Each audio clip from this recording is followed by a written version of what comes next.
My name is Seraphina Matthews. I'm 24, and I just discovered that my entire life has been built on the most devastating lie a family could tell.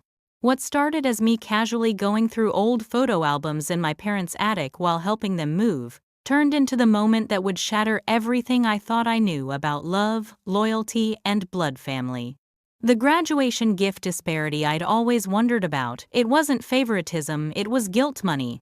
My sister Brooklyn got that gleaming white SUV with red bow because she's their biological daughter. I got a coffee mug with a motivational sticker because I'm the dirty little secret they've been hiding for 24 years.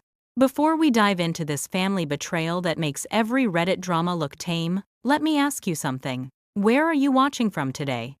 Have you ever discovered a family secret that completely changed your world? If this story hits close to home, smash that like button and subscribe, because what comes next will show you exactly how karma works when family thinks they can get away with decades of lies. Trust me, you'll want to see how this revenge story unfolds. Growing up in suburban Connecticut, the Matthews family looked picture perfect from the outside. Dad Michael Matthews was a successful insurance executive with his crisp suits and weekend golf games. Mom Patricia ran the local PTA with iron-fisted efficiency while maintaining her reputation as the neighborhood's most devoted mother. Then there was Brooklyn, 3 years older, blonde, blue-eyed, and everything I wasn't. Brooklyn excelled at everything effortlessly. She was valedictorian prom queen, captain of the cheerleading squad, and headed to Yale on a full academic scholarship. Meanwhile, I struggled through high school with average grades, worked part-time jobs to pay for my community college tuition, and constantly heard whispered comparisons about how different I looked from the rest of the family. Where Brooklyn was tall and willowy with Dad's strong jawline and Mom's piercing blue eyes, I was shorter, darker, with olive skin and brown eyes that seemed to come from nowhere in our family tree. "You must get that Mediterranean look from your great-grandmother," Mom would say whenever anyone commented. I believed her because why would I question my own mother? The gift disparity at our respective graduations should have been my first real clue. When Brooklyn graduated high school, our parents threw her a massive party with 200 guests, hired caterers, and presented her with keys to a brand new Honda CR-V wrapped in a giant red bow. The entire neighborhood watched as she squealed with delight, hugging Mom and Dad while they beamed with pride. Fast forward 3 years to my community college graduation. The celebration was a quiet family dinner at Olive Garden. My gift was a white ceramic coffee mug with a gold sticker that read, "Follow your dreams," stuck crookedly on the side. Mom had clearly grabbed it from the clearance section of Target on her way to the restaurant. When I tried to hide my disappointment, Dad patted my shoulder and said, "It's the thought that counts, honey. Besides, you're just getting started in life." I convinced myself that the difference was because Brooklyn was going to Yale while I was transferring to a state school. I told myself that they were being practical, that they'd spent so much on Brooklyn's education that they needed to be more conservative with me. I made excuses for them because that's what children do. We protect our parents' image even when it hurts us. But there were other signs I'd ignored. Family photos where I always looked like the odd one out. Relatives who would study my face with confused expressions during reunions. The way conversations would stop abruptly when I entered rooms during family gatherings. Mom's inability to tell me stories about when I was a baby, always deflecting with, "Oh, you know how pregnancy brain affects memory." Brooklyn and I weren't particularly close, but I attributed that to our age difference and personality differences. She was ambitious and focused, destined for greatness. I was the dreamy younger sister who wrote poetry and wanted to major in art therapy. She was practical. I was emotional. She was their success story. I was their work in progress. The summer after my community college graduation, I was working 2 jobs, morning shifts at a coffee shop and evening shifts at a local art supply store, while Brooklyn was doing prestigious internships that would look perfect on her resume. Mom would constantly update me on Brooklyn's achievements while asking when I planned to figure out what I really wanted to do with my life. It was during this time that I started noticing more inconsistencies, like how Brooklyn had a baby book filled with detailed milestones, hospital bracelets, and dozens of newborn photos, while mine contained just a few scattered pictures that started when I looked like I was already several months old. When I asked about it, Mom claimed she'd been too exhausted with a toddler to document my early months properly. I also began noticing how differently they spoke to us. Brooklyn received advice and guidance. I received lectures and criticism. Brooklyn's mistakes were learning opportunities. Mine were character flaws that needed correction. Brooklyn's friends were always welcome in our home. Mine were tolerated at best. The financial disparities were becoming impossible to ignore too. Brooklyn's car payments, insurance, and maintenance were covered by our parents. I had to figure out my own transportation. Brooklyn's college was fully funded. I was drowning in student loan applications and part-time jobs. Brooklyn got designer clothes for special occasions. I shopped at thrift stores. When I finally worked up the courage to ask Mom why there seemed to be such different rules for Brooklyn and me, she got defensive. "We're not comparing you two," she said sharply. "Brooklyn has different needs than you do. You're more independent, more self-sufficient. We're giving you the gift of learning to stand on your own feet." It was a masterful manipulation that made me feel guilty for even questioning their parenting choices. I started believing that maybe I was selfish for wanting the same level of support they gave Brooklyn. Maybe I was imagining the favoritism. Maybe I was just jealous of my sister's natural advantages. But deep down, something never felt right about the family dynamic. There was an undercurrent of tension whenever certain topics came up.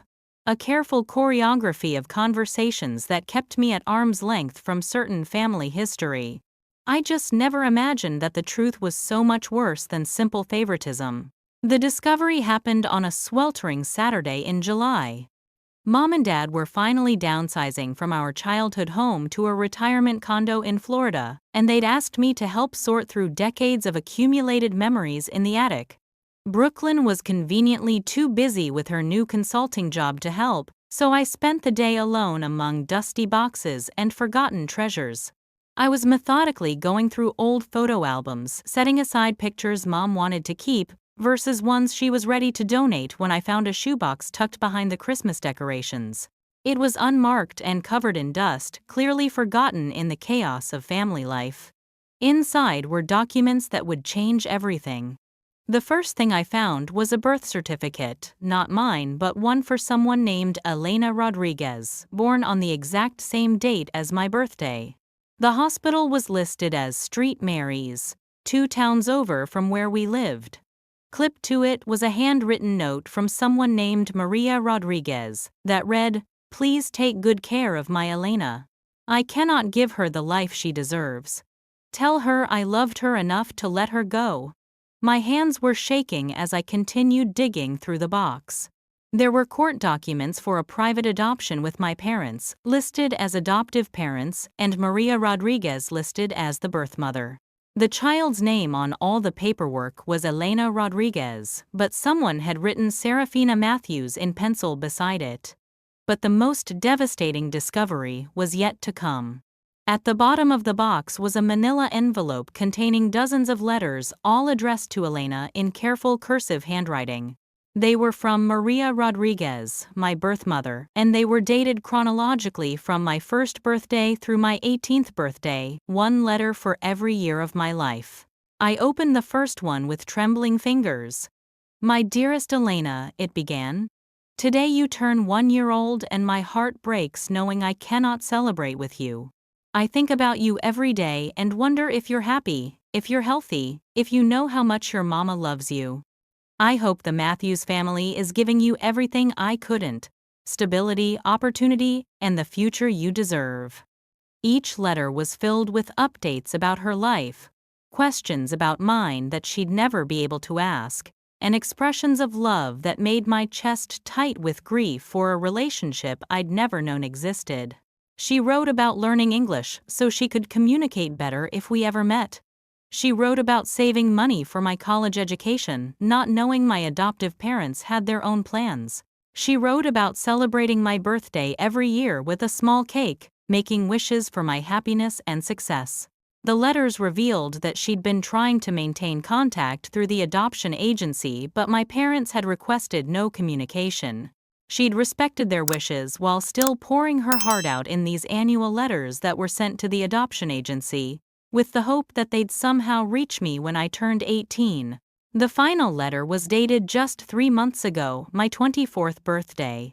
In it, she mentioned that she'd hired a private investigator to find me because the adoption agency had lost track of my family when we moved during my sophomore year of high school. She'd learned I was attending college and working multiple jobs. She'd included a check for $5,000 with a note saying, "For Elena's education from a mother who never stopped loving her daughter." I realized that my parents had somehow intercepted this letter and kept the money for themselves. The evidence was right there in Dad's handwriting on a deposit slip tucked between the pages, $5,000 deposited into their personal account on my birthday. The shoebox also contained medical records, showing that I had a different blood type than both my parents' information that would have been crucial if I'd ever needed emergency medical care. There were vaccination records from my early years that didn't match what my parents had told doctors. There were even photos of me as a tiny baby with a woman who was clearly not Patricia Matthews, a woman with dark hair and warm brown eyes who looked exactly like me. As I sat in that dusty attic surrounded by the evidence of their decades-long deception, everything finally made sense. The favoritism wasn't favoritism, it was the difference between how parents treat their biological child versus an adopted child they'd grown to resent. The graduation gifts weren't about Brooklyn's achievements versus my mediocrity, they were about who they considered their real daughter. But the cruelest part wasn't just that they'd lied to me about being adopted. It was that they'd actively prevented me from having any relationship with my birth mother, who'd clearly loved me enough to respect their wishes while never giving up hope of someday connecting with me. They'd stolen money meant for my education. They'd let me struggle financially while sitting on resources that were rightfully mine. I spent the next 2 hours reading every single letter, crying for the mother I'd never known and the relationship we'd been denied by people I'd trusted to have my best interests at heart. Maria Rodriguez had remarried when I was 7 and had 2 more children. I had half-siblings. I'd never met a stepfather who'd wanted to meet me, grandparents who'd asked about me every Christmas. The letters painted a picture of a woman who'd made an impossible choice at 17, giving up her daughter to parents who promised to love me as their own. Instead, they treated me like a burden they'd agreed to carry, always making it clear that I was somehow less deserving than their real daughter. As I carefully put everything back in the shoebox, a plan began forming in my mind. They'd had 24 years to tell me the truth. They'd had countless opportunities to be honest about my origins and facilitate a relationship with my birth family. Instead, they'd chosen deception, manipulation, and financial theft. It was time for the truth to come out, and I was going to make sure everyone knew exactly what kind of people Michael and Patricia Matthews really were. I didn't confront them immediately. Instead, I spent the next 2 weeks doing research, gathering evidence, and planning my approach. I made copies of everything in that shoebox. I hired a private investigator to verify the information and help me locate Maria Rodriguez. I opened my own bank account and started documenting every lie my parents had told me over the years. The investigator confirmed that Maria Rodriguez, now Maria Hernandez, was living in California with her husband and 2 teenage children. She'd been searching for me for years and had never given up hope of reunion. She'd established a college fund that now contained over $30,000, money she'd been saving since I was 3 years old. The adoption agency confirmed that my parents had refused all contact and had failed to forward dozens of letters and gifts over the years. Armed with this information, I decided to take action during Brooklyn's graduation party from Yale.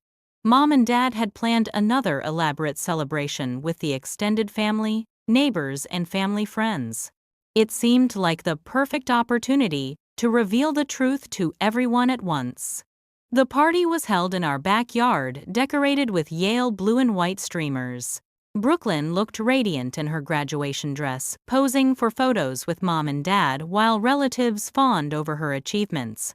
I played my role perfectly, helping serve food and making small talk while my stomach churned with anticipation. This moment right here, watching my family celebrate Brooklyn while treating me like hired help at my own sister's party, this is when everything was about to change. If you've ever been in a situation where you had to choose between keeping the peace and standing up for yourself, you know exactly how I was feeling. But sometimes, the truth has to come out, no matter how much it's going to hurt. Stay with me, because what happens next will show you exactly why some secrets should never be kept. I waited until everyone had gathered for the toast. Dad stood up with his champagne flute, preparing to give his traditional speech about how proud they were of Brooklyn's accomplishments. This was my moment. Actually, Dad, I said, standing up with my own glass, before you give your toast, I have something I'd like to share with everyone. The conversations around me stopped as all eyes turned in my direction. Mom looked nervous, probably sensing something was off. Brooklyn looked annoyed that I was interrupting her moment. Dad looked impatient, clearly wanting to get on with his prepared remarks. As you all know, I began, my voice steady despite the adrenaline coursing through my veins. We're here to celebrate Brooklyn's graduation from Yale. It's a tremendous achievement, and she deserves all the recognition she's getting today. But I thought this would also be a perfect time to share some family news that I recently discovered. I pulled out a folder containing copies of all the documents I'd found. 24 years ago, Mom and Dad adopted a baby girl named Elena Rodriguez. That baby was me.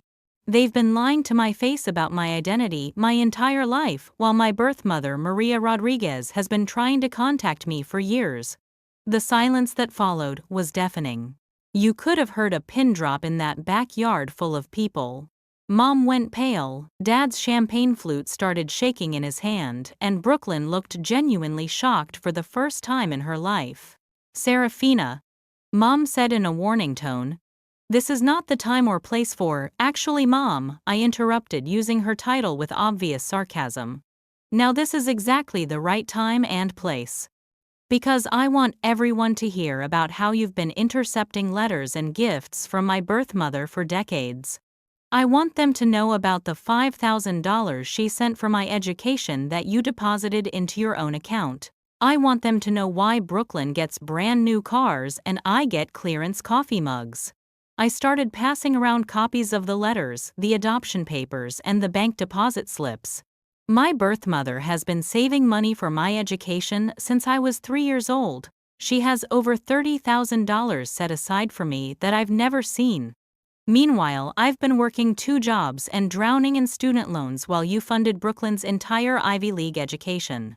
Aunt Susan, Mom's sister, was reading one of Maria's letters with tears in her eyes.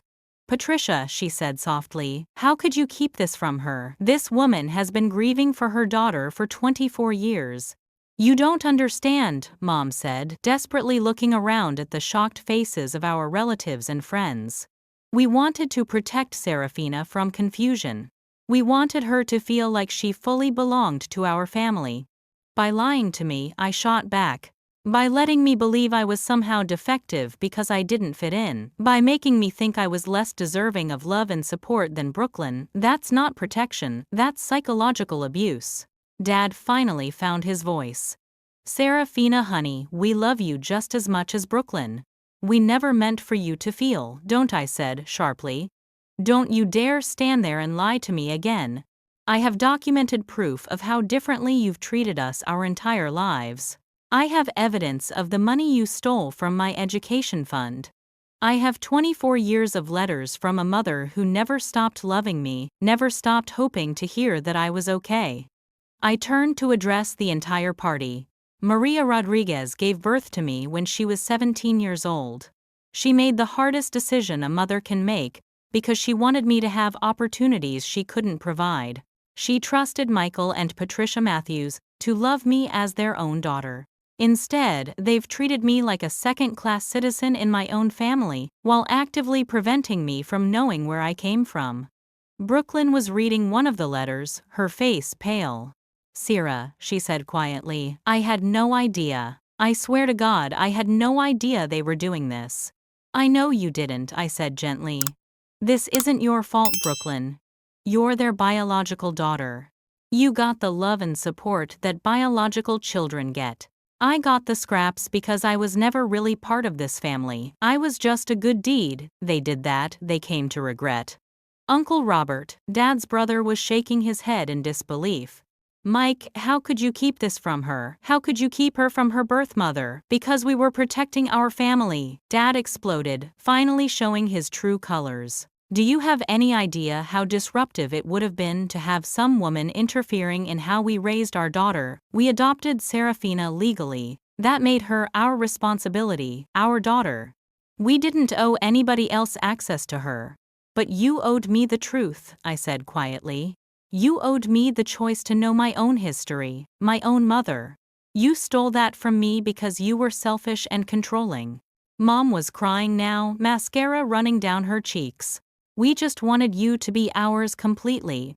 We were afraid that if you knew about the adoption, you'd love us less. We were afraid you'd want to leave us for your real family. So instead, you made sure I never felt like I belonged anywhere," I replied. "You made sure I grew up feeling like something was wrong with me, like I wasn't good enough to deserve the same treatment as Brooklyn. Do you have any idea what that did to my self-esteem? Do you understand how many years of therapy it's going to take to undo the damage you've done?" The party was completely derailed now. Neighbors were whispering among themselves, relatives were looking at my parents with disgust and disappointment, and Brooklyn was sitting in stunned silence, probably processing how much of her privileged childhood had been built on my emotional neglect. "I've already contacted Maria Hernandez," I announced. "That's her married name now. She lives in California with her husband and my 2 half-siblings. I'm flying out to meet her next month, with money from the education fund she saved for me, money I'll be collecting from the bank with my lawyer's help." This revelation sent another shockwave through the crowd. My parents hadn't just hidden my adoption. They'd hidden the fact that I had an entire other family who'd been waiting to meet me for decades. "I'm also moving out of this house immediately," I continued. "I'll be staying with my friend Jessica until I can get my own place. I'm done being treated like a charity case in a family that never wanted me in the first place." As I walked toward the house to get my car keys, I heard the party dissolving into chaos behind me. Relatives were demanding answers from my parents, neighbors were gathering their things and leaving, and Brooklyn was crying, whether for me, for herself, or for the family she'd thought she knew. I couldn't tell. The weeks following the party revelation were a whirlwind of consequences that rippled through every aspect of the Matthews family social circle. Word spread quickly through our small Connecticut community, and the court of public opinion was not kind to my parents. Within days, Mom had to resign from her position as PTA president after other parents demanded her removal. The optics of a woman who'd psychologically abused an adopted child while presenting herself as a paragon of maternal virtue were too damaging for the organization's reputation.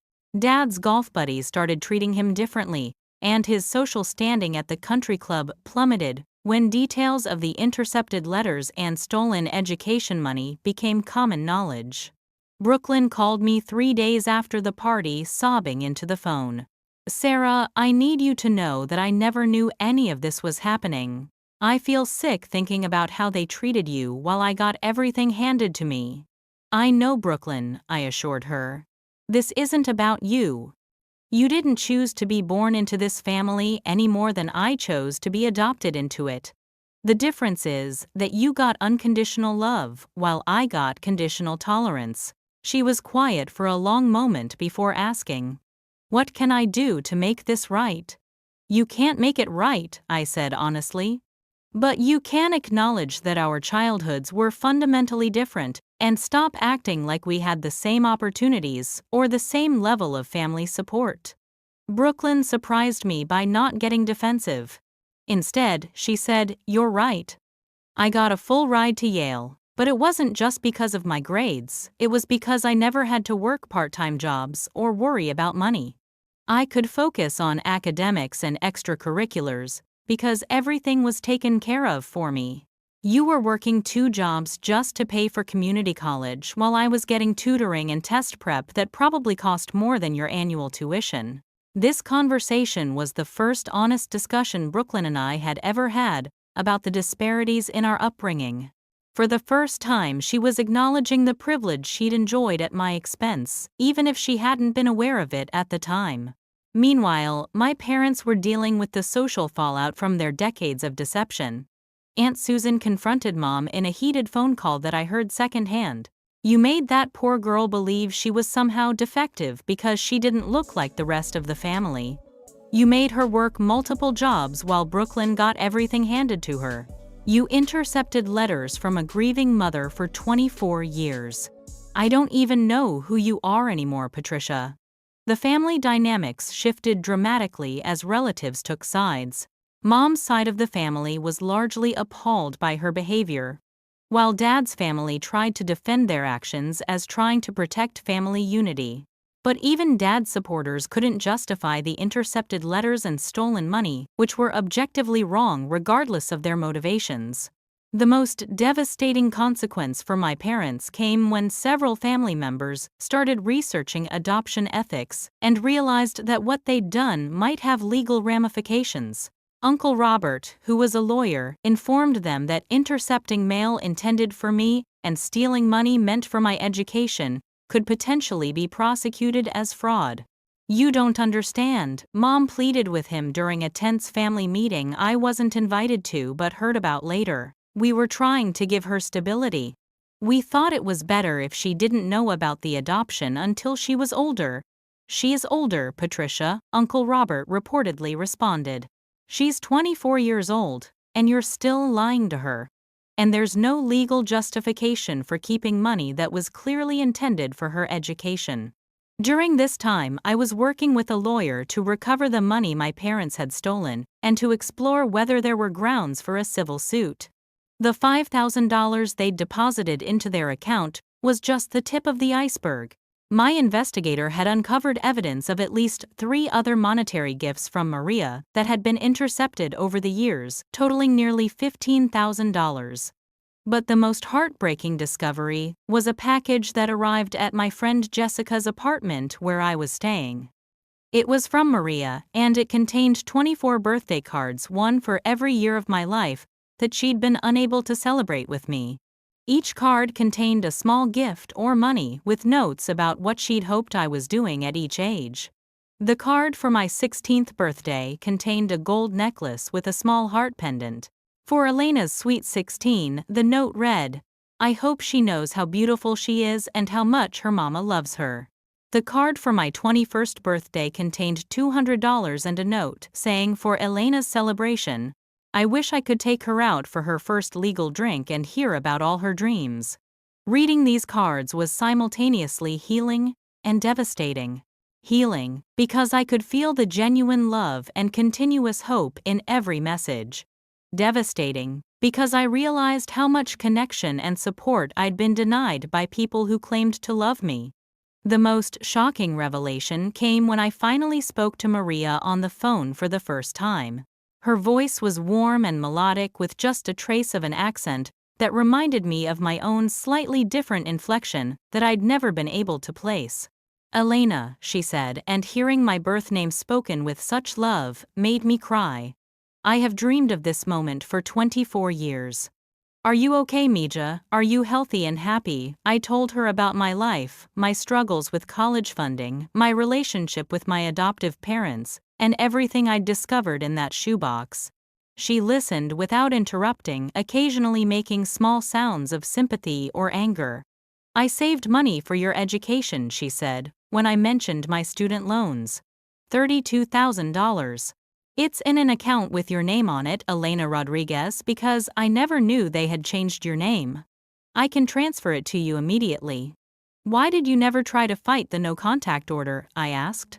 "Because I wanted what was best for you," she said simply. "I was 17 when I had you living in poverty with no family support. I thought giving you to a stable family would give you opportunities I couldn't provide. I respected their wishes because I thought it meant you were happy and secure. If I had known they were treating you badly, I would have fought to get you back."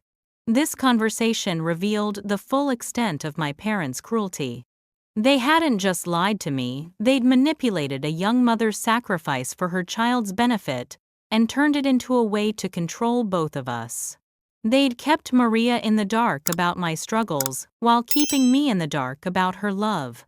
The conversation also revealed something else. I had a stepfather named Carlos who'd been asking about me since Maria married him when I was 7 years old. I had a half-sister named Isabel who was 16, and a half-brother named Diego who was 14. They'd grown up knowing about their sister Elena, who lived far away, hoping someday to meet me. "Carlos always set an extra place at Christmas dinner for you," Maria told me. "We'd talk about what you might be doing, what you might like for presents." Isabel and Diego have been asking when they can meet their big sister. We never stopped hoping this day would come. As I processed all of this information, I realized that my parents hadn't just stolen money from me, they'd stolen an entire family's worth of love, support, and connection. They'd denied me siblings who'd wanted to know me, grandparents who'd asked about me, and a mother who'd never stopped fighting for the chance to be part of my life. The legal proceedings to recover the stolen money were moving forward, but the emotional damage would take much longer to heal. I was grieving not just for the childhood I'd had, but for the family relationships I'd been denied and the years of love and support I'd missed. But I was also beginning to feel something I'd never experienced before, the knowledge that I was truly wanted and loved by people who shared my blood, my history, and my future. The legal resolution came faster than I expected. My lawyer presented evidence of the intercepted mail and stolen money to my parents' attorney, along with documentation of the financial disparities in how my parents had treated Brooklyn versus me throughout our lives. Rather than face a potentially expensive civil suit and even more public humiliation, they agreed to pay full restitution for all the money they'd stolen, plus interest and legal fees. The total amount was staggering: $27,000 in intercepted gifts and education funds, plus damages for pain and suffering. Combined with the money Maria had saved for me over the years, I suddenly had access to nearly $60,000 for my education and future. More importantly, my parents were forced to publicly acknowledge their wrongdoing. As part of the settlement, they had to write formal letters of apology, one to me and one to Maria, acknowledging the harm they'd caused and accepting full responsibility for their deception. These letters were copied to all family members who'd been present at Brooklyn's graduation party. Dad's letter was stilted and legal-sounding, clearly written by his attorney. But Mom's letter revealed genuine remorse, though it came too late to repair our relationship. "I know I can never undo the damage I've caused," she wrote. "I convinced myself that I was protecting you from confusion and divided loyalties, but I realize now that I was protecting myself from having to share you with another mother. My fear of losing you led me to treat you in ways that were unforgivable. I hope someday you can find peace, even if you can never forgive me." While the legal proceedings were wrapping up, I was planning my trip to California to meet my birth family. The anticipation was both exciting and terrifying.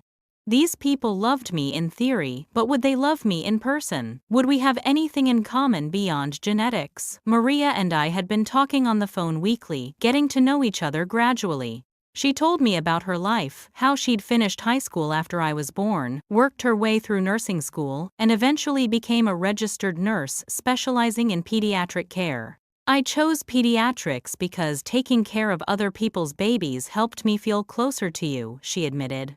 Carlos, her husband, was a high school teacher who'd encouraged Maria to search for me after they got married. "He said no family is complete when someone is missing," she told me. He's excited to finally meet his stepdaughter. Isabel and Diego, my half-siblings, had created welcome signs for my visit and planned activities they thought I might enjoy. Isabel was artistic like me, and had painted a portrait of what she imagined I looked like based on childhood photos Maria had saved. Diego was a soccer player who wanted to teach me to play because he was convinced I'd inherited athletic ability from Carlos. The flight to California was emotional. As the plane descended into San Diego, I could see the city where my birth family lived, where I might have grown up if circumstances had been different. I wasn't angry about the adoption itself. I understood why a 17-year-old girl might choose to give her baby a chance at a better life. But I was still processing the anger about how my adoptive parents had handled everything that followed.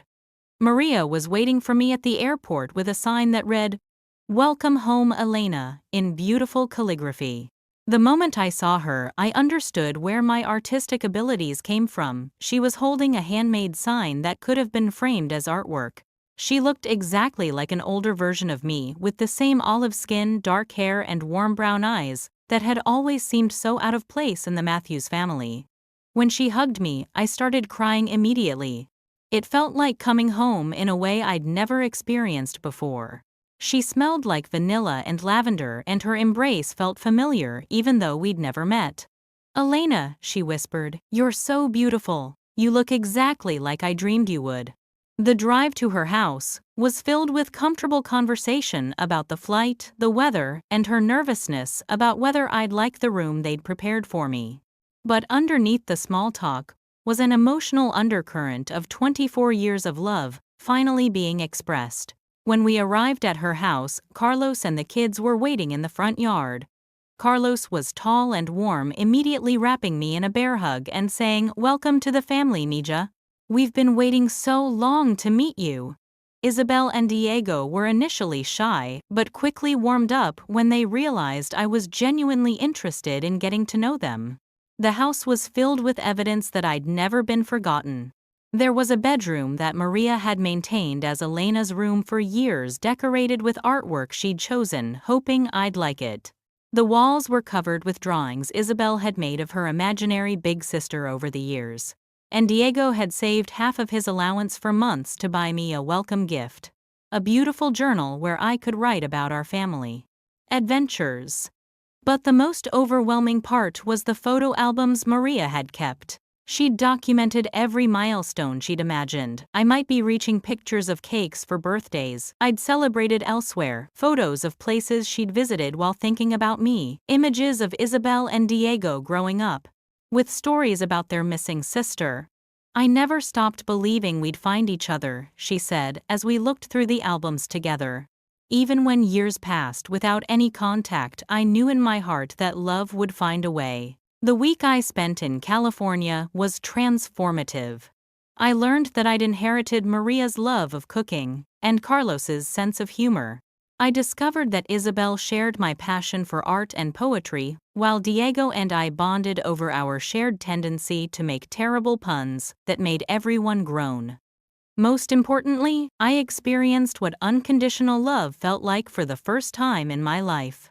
When I mentioned that I was struggling to choose a major because I'd always been told art wasn't practical, Carlos immediately said, "Follow your passion, Elena. We'll support whatever makes you happy."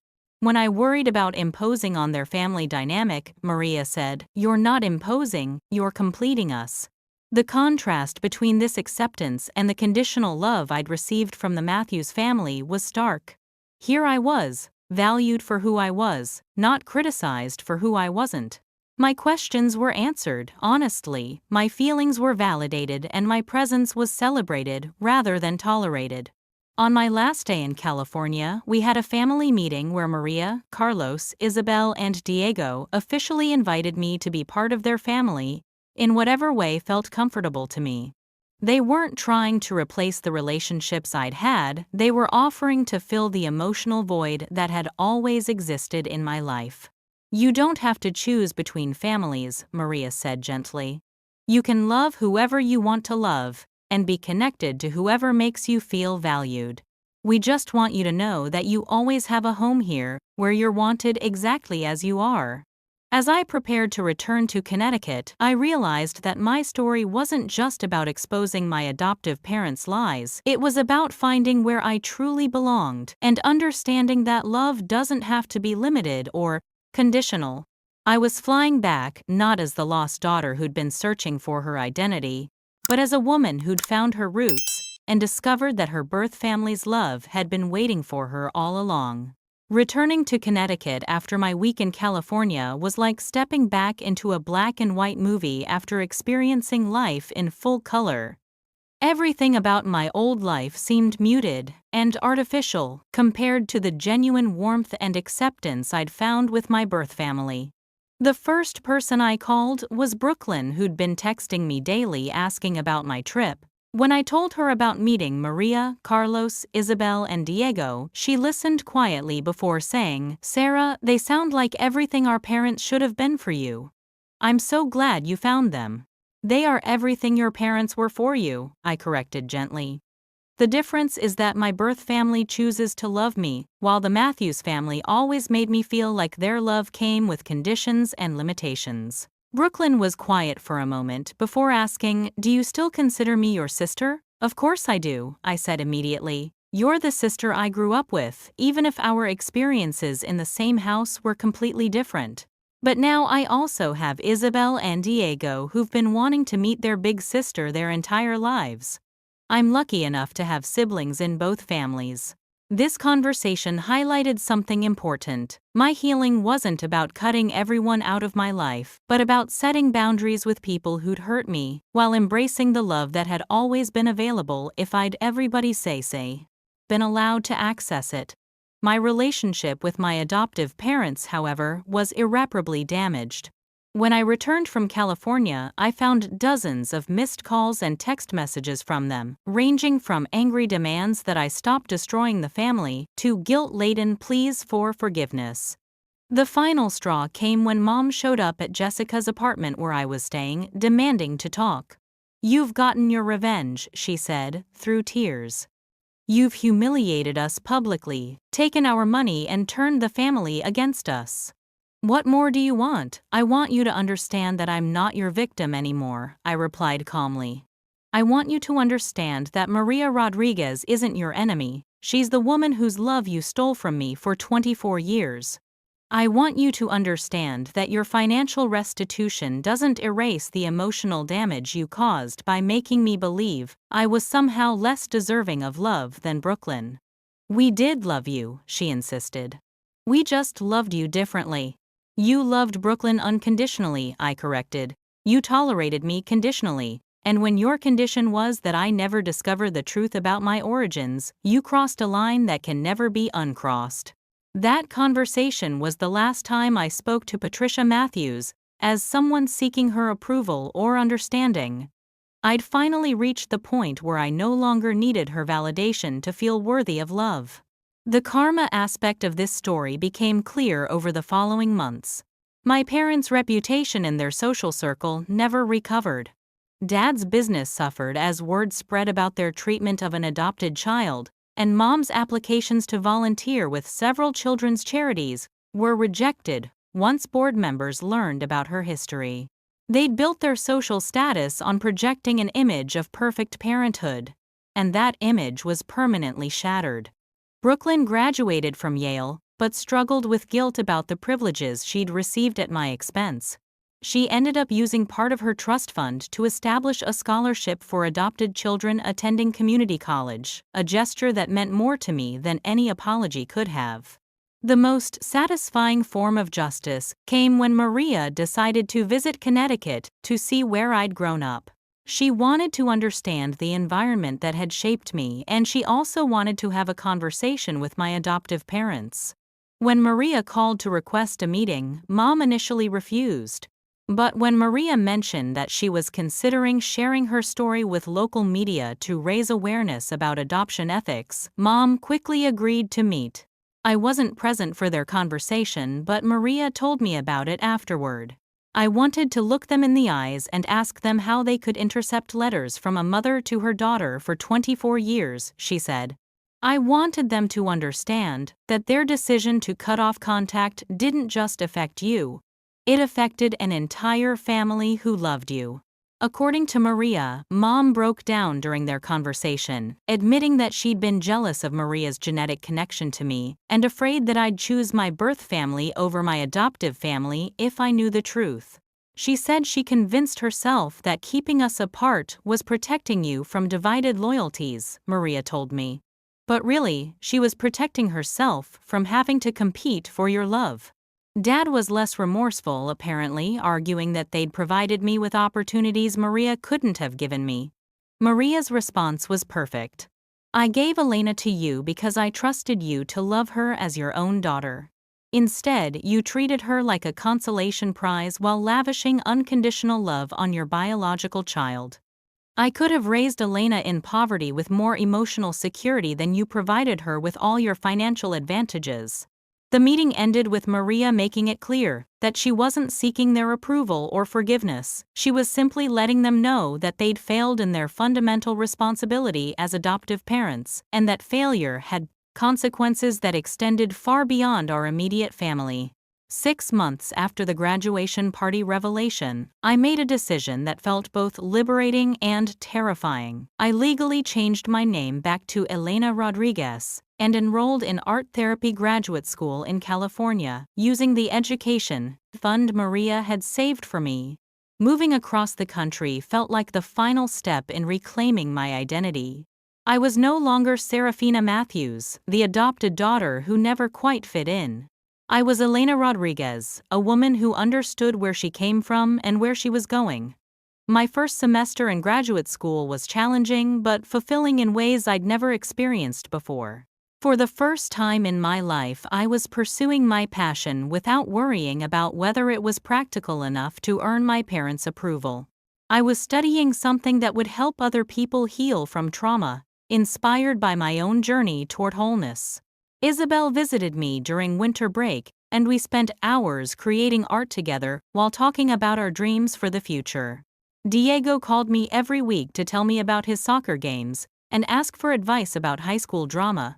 Carlos and Maria sent care packages filled with homemade cookies and encouraging notes. For the first time in my life, I felt like someone's priority rather than someone's obligation. The most unexpected development came when Brooklyn called to tell me she'd been accepted to graduate school in California and was considering moving to Los Angeles. I know this might sound selfish, she said, but I want to rebuild our relationship without all the toxic family dynamics we grew up with. I want to get to know who you really are when you're not trying to earn love that should have been freely given. This call made me realize that my story wasn't just about gaining a new family, it was also about the possibility of healing relationships that had been damaged by my adoptive parents' deception and manipulation. As I write this, sitting in my apartment in San Diego with Isabel's artwork on my walls and photos of my entire chosen family on my desk, I'm struck by how dramatically my life has changed in just 1 year.